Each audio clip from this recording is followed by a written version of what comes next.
દિવસેને દિવસે વધતો જાય છે ત્યારે વડોદરામાં પણ તેના પડઘા જોવા મળી રહ્યા છે। પ્રાપ્ત માહિતી અનુસાર વડોદરા ખાતે માણીજામાં આવેલા ક્ષત્રિય હોલ રાજપૂત ભવન ખાતે મોટી સંખ્યામાં ક્ષત્રિય આગેવાનો તેમજ મહિલાઓ પણ મોટી સંખ્યામાં એકત્રિત થયા અને ક્ષત્રિય મહિલાઓ પર પુરુષોત્તમ રૂપાલાના વિવાદિત નિવેદનને લઈને કોઈપણ સંજોગોમાં તેમને માફ ન કરાય અને તેમની ટિકિટ થાય રાજકોટ બેઠક પર તે રૂપાલાની ટિકિટ રદ કરવામાં આવે તેમજ પાર્ટીમાંથી પણ તેમને રદ બાતલ કરવામાં આવે તેવી માંગ સાથે ક્ષત્રિયો હવે મેદાનમાં ઉતરી પડ્યા છે। આ વિવાદ ક્યારે શાંત થશે તેની કોઈ પણ જાતની અત્યારે શાંતિ વ્યવસ્થા દેખાતી નથી, કારણ કે ક્ષત્રિય આ દેશને ઘણું આપ્યું છે અને એ જ ક્ષત્રિય પર તેમની બેન દીકરીઓ વિશે જ્યારે રૂપાલા આવું બોલતા હોય ત્યારે સ્વાભાવિક છે કે દરેક ક્ષત્રિયોના મનમાં આગની જ્વાળાઓ ઉઠી છે અને ક્યારે શાંત નહીં થાય તેવા પડકાર સાથે ક્ષત્રિયો હવે મેદાનમાં આવી ગયા છે। રૂપાલા તારી ખેર નથી તેવા નારાઓ લાગી રહ્યા છે। ભારતીય જનતા પાર્ટી કેટલી જલ્દી આને સ્વીકાર કરે છે અને પુરુષોત્તમ રૂપાલાની ટિકિટ રદ કરે છે તે તો હવે આવનાર સમય જ બતાવશે। Bureau report, Janarpan news, Vadodara.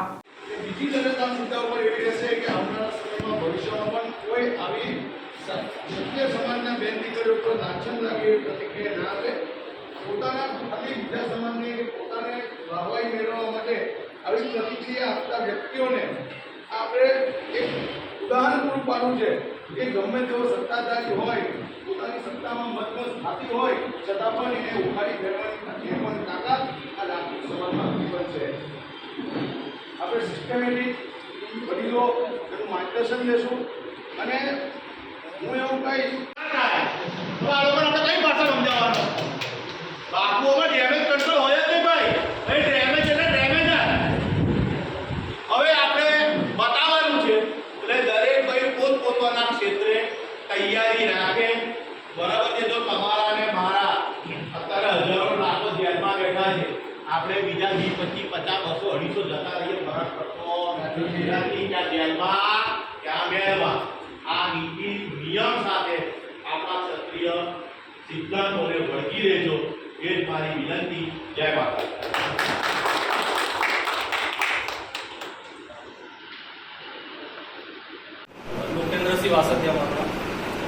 હવે આપણે બધી વાત કરી, આપણી લાગણી દુભાઈ બધી વસ્તુ સાચી, એના માટે અત્યારે આપણે સંગઠિત થયા છે વડોદરામાં, બરાબર છે કે બીજી બધી જગ્યાનું બધા ચાલે છે। આપણે ગાંધીનગર આપણે ધરણા કર્યા હતા, બરાબર છે। એનું હજુ કોઈ પરિણામ આવ્યું નથી।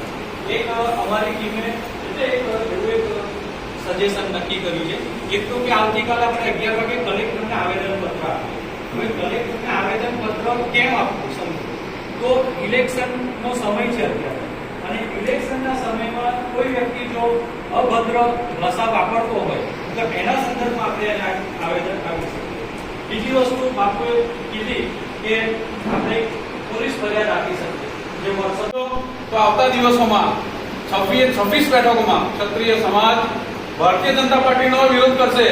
ઘણા એવું કહેશે કે મોદી તુझसे बैर नहीं, રૂપાલા તેરી ખેર નહીં, મોદી તુझसे बैर नहीं, પણ તમે જો અમારી વાત નહીં માનો, આ 26 માંથી એક સીટ તમારી કાપવાની મનસુબો ના હોય તો ક્ષત્રિય સમાજ કે તમારે ત્યાં ગીરવ મૂકેલો નથી, તે ગળામાં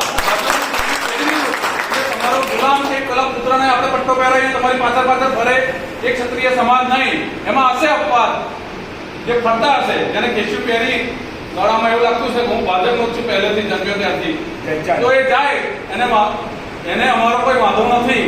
પણ ઘણા એવા લોકો છે 80, 90%, 95% એવા લોકો છે જે પટ્ટો કાઢીને અને રાજા રજવાડાઓ ક્ષત્રિયોનું પૂજ્ય શૌર્યતા, વીરતા, શૂરતાની ગાથા છે એ ક્ષત્રિય સમાજ છે, રાજપૂત સમાજ છે।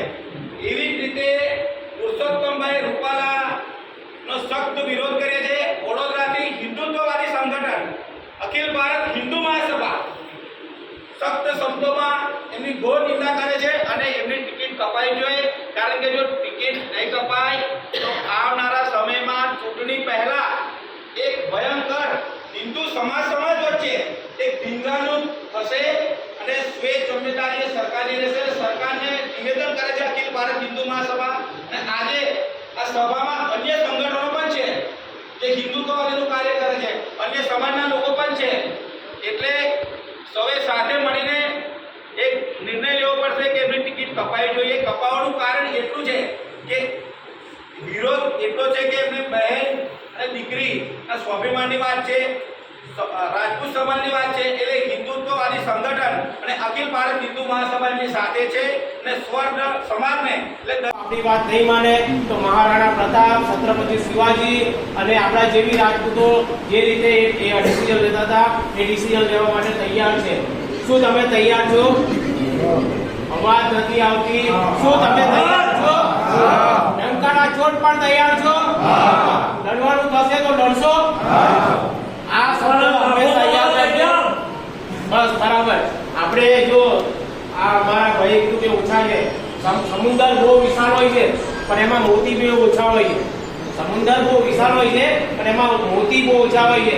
અત્યારે તમે બધા જો ને, મને ખબર છે મોતીથી કમ નથી અને એક 100 ભારે પડેવા છે અને 100 કરતા વધારે પબ્લિક લાવે એવા છે.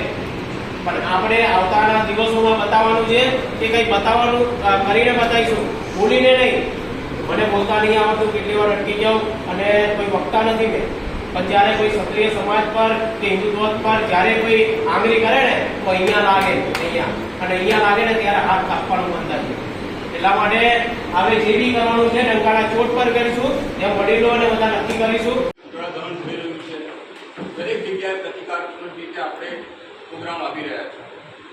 પરંતુ અમારું આપણે એવું બધાનું માનવું છે અને જો એ દિશામાં આપણે બદનક્ષીનો દાવો મૂકીએ,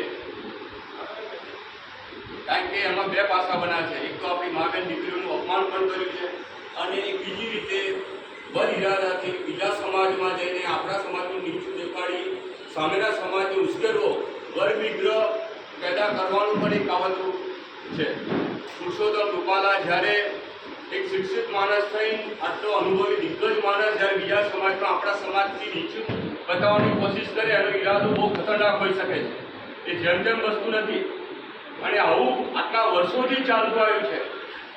એના કારણે 18 વર્ષને સાથે લઈને ચાલનારો આજે ક્ષત્રિય સમાજ એકલો અટુલો પડી ગયો છે. કારણ કે બધા સમાજ સાથે આવા નેતાઓ આપણને અથડાવવાની કોશિશ વર્ષોથી કરતા આવ્યા છે.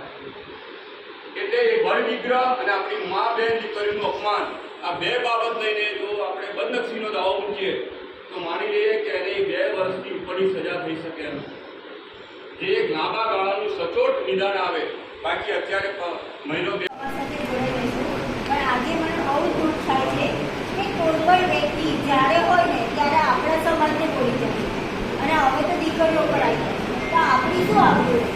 આજે બહેનો દીકરીઓને એક સુધી જવા નથી દેતા, રસ્તામાં રોકે છે. તો શું આપણી કોઈ વેલ્યુ નથી? આપણે શું છીએ?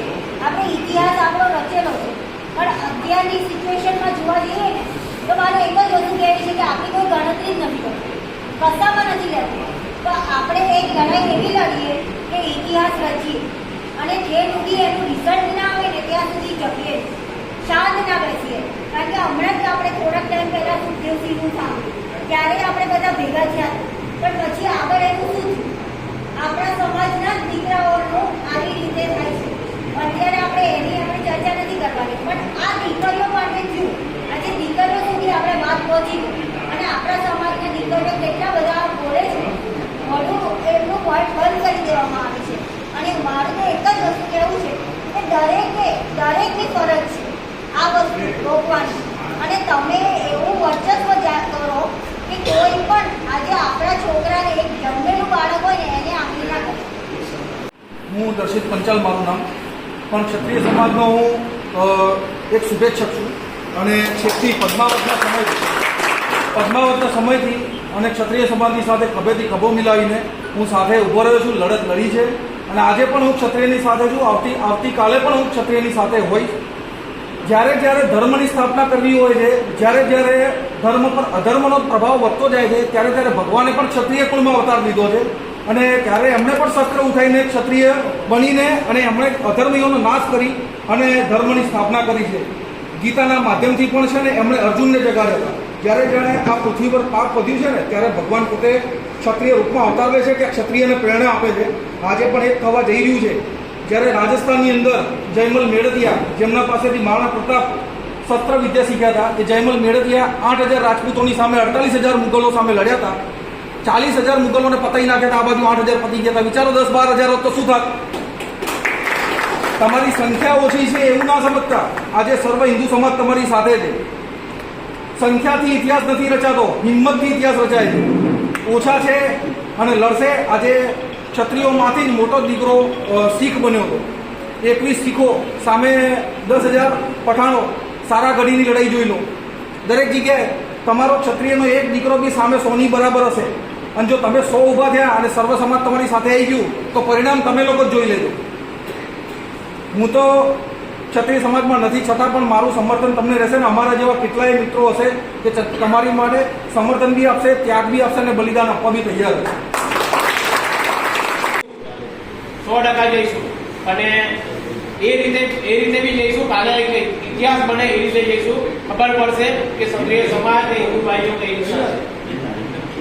હા, એટલે તારીખ જે રીતે બધા વડીલો નક્કી કરશે એ વિશે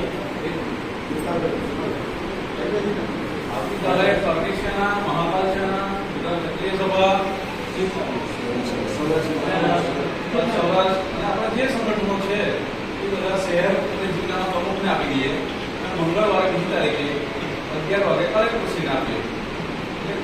જે દિવસનો ટાઈમ હોય આપણા ભાઈઓને જાણ કરી શકીએ. પછી ઘણા એવું કહે છે તમને તો ખબર જ નથી.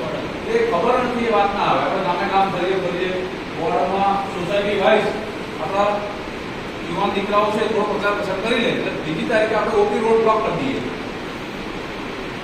આખો બ્રિજ બનાવેલો છે અને નીચે આપણે એટલા લોકો કેટલી વસ્તી ટૂંકમાં જોઈએ? પર્સન છે આપણી વસ્તી તો એનો ખર્ચો તો આવવો પડશે આપણે. પટેલ જો પાટીદાર સમાજનો આંદોલન 5 લાખ ભેગા થાય તો આપણને 5,000 ભેગા ના થાય. અને આટલા સંગઠનો છે તો પછી શું કરવાનું? બરાબર. આ કલેક્ટર ઓફિસ વાળો હવે ખોટી નથી રહી, હવે ખોટી નહીં રહી. 2-3 દિવસ આપો બધાને પ્રચાર. એ ટાઈમ કીધી છે. મંગળવારે 2 તારીખે આવતીકાલે અમે જે છે શહેર પ્રમુખ ને જિલ્લા પ્રમુખ બાઇક વાળા ઉપાડા ટિકિટ રદ કરો. રજા બધા સેટ કરી બસ બરાબર. આપણે અહીંયા તો આખી 100 અલગ અલગ સંસ્થા પાણી છે, મહાકાલ છે, બીજા જે સનાતન બધા સંકળાયેલા છે. પણ એ સૌથી મેઇન વસ્તુ આપણો મજાક થાય છે. આપણું એક્ઝિસ્ટન્સ પોલિટિકલી ઝીરો થવા જેવી. એક ટાઈમમાં જેટલા ધારાસભ્ય હતા અને અત્યારે કેટલા છે અને આગળના સમયમાં કેટલા હશે એ બધાને ખબર છે. કોણ ત્યાં જઈને આપણું કામ કરે છે નથી કરતું બરાબર છે, પણ આપણો કોઈ સીટ ત્યાં વિધાનસભામાં કે લોકસભામાં બેઠો છે તે આપણે જ ગૌરવ લેવું છે. ભલે કદાચ એ મને પર્સનલી ઓળખતા હોય કે ના હોય, મારું કામ થાય કે ના. ઈચ એન્ડ એવરી કમ્યુનિટી અત્યારે પોતાના કમ્યુનિટીનો માણસ રાજકારણમાં કેમ એક્ટિવ થાય એના માટે મહેનત કરે છે. નોટ ઓનલી રાજકારણ, એડમિનિસ્ટ્રેટિવ જોબ્સમાં પણ આપણે હજી કોન્સ્ટેબલની નોકરીથી ખુશ થઈએ છીએ. બીજો સમાજ વિચારે છે કે સચિવ મારા સમાજનો કેમ બને છે. એ તો એક અલગ ટોપિક છે, પણ મારે જે કહેવું છે એ જ કહેવું છે કે આપણી જે આ સંખ્યા છે ને એ 6 અહીંયા જે અલગ અલગ સંખ્યા થાય છે 6 એકને પણ લાજી એટલી નથી. અત્યારે લોકોને ભાજપનો પ્રેમ છે, ભાજપ સાથે સંકળાયેલા છે, શરમ આવે છે, પાર્ટીમાંની શું નોંધ લેશે, મારા કરિયરનું શું થશે એ બધા વિચારે છે. પણ ચલો એ તો જે હોદ્દેદાર છે, જે સંકળાયેલા છે, પણ મારા જેવા જે નમો એપમાં કોઈ લોગિન નથી કર્યું એને આવતા શરમ આવે, એને સમાજના ગ્રુપમાં કંઈ ખોટના શરમ આવે. આ જેટલા સમાજ છે, જેટલી સોસાયટી છે, જેટલા સંગઠન છે, દરેક સંગઠનના કંઈક હોદ્દેદાર આપ્યા છે. જે કરણી સેના બને કે સૌરાષ્ટ્ર કચ્છ હોય કે યુવા એસોસિએશન વડોદરા સમાજ હોય, મહાકાલ સેના હોય, એ બધાના જ્યારે અલોકેશન થાય છે ને પદના ત્યારે સ્ટેટસની હાર માળા હોય. પણ અત્યારે પબ્લિક ભેગી કરવી ને એ હોદ્દેદારનું કામ. તમે કોઈ પણ સંગઠનના તમને પ્રમુખ, ઉપપ્રમુખ, મંત્રી, સંગઠન મંત્રી નામ ત્યાં બહુ ચોપડે બધા બહુ છે. હું તો પોલિટિકલ પર્સન નથી, પણ તોય એ જ્યારે હોદ્દો લઈ લે છે પછી જ્યારે આવી વખતે સમાજને માથા ભેગા કરવાના, ભલે છેલ્લે બેઠેલો માણસ બોલશે નહીં પણ મીડિયામાં એક માથું દેખાશે ત્યારે કોલમમાં નોંધ લેવાશે. જ્યારે તમારામાં યુનિટી નથી તો everybody nose it is guys can never be enough. તો તમને કોઈ ગણવાનું જ નથી. તો મેઇન આ જ વસ્તુ છે કે હવે જ્યારે આવેદનપત્રનું આપણા વડીલો નિર્ણય કરીને જે પણ આપણા વોટ્સએપ ગ્રુપમાં બ્રોડકાસ્ટ કરવામાં આવશે કે નેક્સ્ટ આ તારીખે આ જગ્યાએ આવી રીતે આપવાનું છે, ત્યારે એક આપણે ડિસાઈડ કરીએ કે ભાઈ હું કેટલા જણના નિર્ણય આપીશ, મારી સાથે કેટલા આવશે, મારી પાસે હું મારા વોર્ડનો કોઈ હોદ્દો છે, સમાજનો હોદ્દો છે, તો મારી ફરજ છે. લોકો ફોન કરીને મોટી વાત બરાબર છે, તમે લખ્યું ને બહુ સારું લખ્યું, આપણા સમાજનું તો આમ જ છે, એટલે ભાઈ બધે રિપ્લાય કરવાની બીક લાગે, ફોન શેનો કરે છે. એટલે આ બહુ માઇક્રો લેવલની વસ્તુ છે, આપણે એ વિચારવું જોઈએ. અને આઈ વિશ કે હવે જ્યારે આંદોલન આપણે આ પહેલી વખત નથી, યુવરાજસિંહ જ્યારે ગાંધીનગરમાં એના ઉપર કેસ થયો, પદ્માવત આવ્યું, રામદીન આવ્યું, બધી જ વખતે આપણે જોયું છે વડોદરા રાજપૂત સમાજમાં એટલા સદ્ધર દરબારો છે કે અત્યારે ત્યારે તો આપણી બધી ચેન્જ પણ શું નડકા ધોરણ પર એકાદ બાપુ નિવડતો હોય, કોઈ લેડીની કોઈ આપણે પકડની જરૂર નથી, કઈ રીતે નડકા ધોરણ નિવડતો નથી, ભાઈ તારા રામલીલા નથી બતાવવા, વાર્તા ત્યાં ભૂલી થઈ જાય. પણ સમાજ હંમેશા મિડલ ક્લાસથી આગળ આવે છે, બીજા બધાને ખબર છે કોનો શું સ્વાર્થ છે, એટલે જેટલા આપણે માથા વધશે ને એટલી આપણી ક્યાંક ગૌણ લેવાશે ને આપણો મેસેજ પહોંચશે. સમાચારોની ઝડપી અપડેટ માટે હમણાં જ જન અર્પણ ન્યૂઝ ચેનલને લાઇક, શેર અને સબસ્ક્રાઇબ કરો.